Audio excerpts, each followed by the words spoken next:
పార్వతీపురం మన్యం జిల్లా పార్వతీపురం మున్సిపాలిటీలో గల అన్ని సమస్యలను పరిష్కరించడానికి చర్యలు తీసుకుంటామని పార్వతీపురం ఎమ్మెల్యే బోనెల విజయచంద్ర అన్నారు. శుక్రవారం 22వ వార్డులో పర్యటించారు. ఉదయం 6 గంటలకే వార్డులో ఉన్న ప్రతి ఇంటికి వెళ్లి ప్రజలను ఆప్యాయంగా పలకరించి తమ సమస్యలను అడిగి తెలుసుకున్నారు. డ్రైనేజీలు, శానిటేషన్, డ్రింకింగ్ వాటర్, రోడ్లు తదితర సమస్యలతో పాటు మరికొన్ని కొత్త సమస్యలను ఎమ్మెల్యే దృష్టికి ప్రజలు తీసుకెళ్లారు. ఈ సందర్భంగా ఎమ్మెల్యే మాట్లాడుతూ గత వైసీపీ పాలనలో ఏం జరుగుతుందో ప్రజలందరికీ తెలుసునన్నారు. వార్డులోని సమస్యలను గుర్తించడానికి ఈరోజు ఈ వార్డు పర్యటన చేయడం జరిగిందని, పాత సమస్యలతో పాటు మరికొన్ని కొత్త సమస్యలు నా దృష్టికి వచ్చాయని, వాటిని పరిష్కారానికి చర్యలు చేపట్టడం జరుగుతోందని అన్నారు.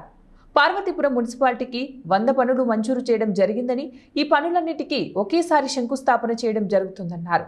ప్రతి వార్డులో పర్యటించి కొత్త సమస్యలను గుర్తించి వాటిని పరిష్కరిస్తామని చెప్పారు. వాళ్ళ సమస్యలు తెలుసుకుందామని వచ్చున్నాం.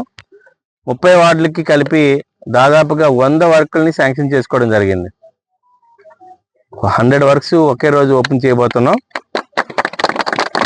ఈ 100 వర్క్స్ కాకుండా కొత్తగా ఏ వర్క్స్ అయితే ఏమున్నాయి, ప్రజల సమస్యలు ఏంటి, వాళ్ళకి శానిటేషన్ ఇష్యూస్ ఉన్నాయా, డ్రింకింగ్ వాటర్ ఇష్యూస్ ఉన్నాయా, ఎలక్ట్రికల్ ఇష్యూస్ ఉన్నాయా, ఏమున్నాయని కనుక్కోవడానికి ఈరోజు మళ్ళీ వార్డు పర్యటన చేయడం జరిగింది. ఇందులో కూడా కొత్త సమస్యలు కూడా వచ్చాయి. ఆ సమస్యలు కూడా కమిషనరు, అలాగే ఇక్కడ ఇంజనీర్ డిపార్ట్మెంటు, ఇక్కడ మున్సిపాలిటీ మొత్తం సిబ్బంది కూడా నాతో పాటు ఉండడం జరిగింది. ఈ రోజు నుంచి ఇది స్టార్ట్ చేయడం జరిగింది. ఇంకా రేపటి నుంచి ప్రతి వార్డుకి వెళ్ళడం, కొత్తగా ఏం పెండింగ్ ఉంటే రాబోయే మార్చి లోపు మ్యాక్సిమం మున్సిపాలిటీలో ఉన్న సమస్యలన్నీ క్లియర్ చేస్తామని మాట ఇవ్వడం జరుగుతుంది. ఇప్పటికీ దాదాపుగా ఒక 4 కోట్లతో ఏవైతే వీధుల్లో రోడ్లు కావాలో, డ్రైనేజీలు కావాలో అన్నిటి కూడా తీసుకోవడం జరిగింది. ఏదైనా పొరపాటున ఇంకా కూడా సమస్యలు ఏమైనా ఉంటే అందులో భాగంగానే ఈరోజు వార్డు పర్యటన స్టార్ట్ చేసాం. ఈ రోజు నుంచి మళ్ళీ పునఃప్రారంభించడం జరిగింది.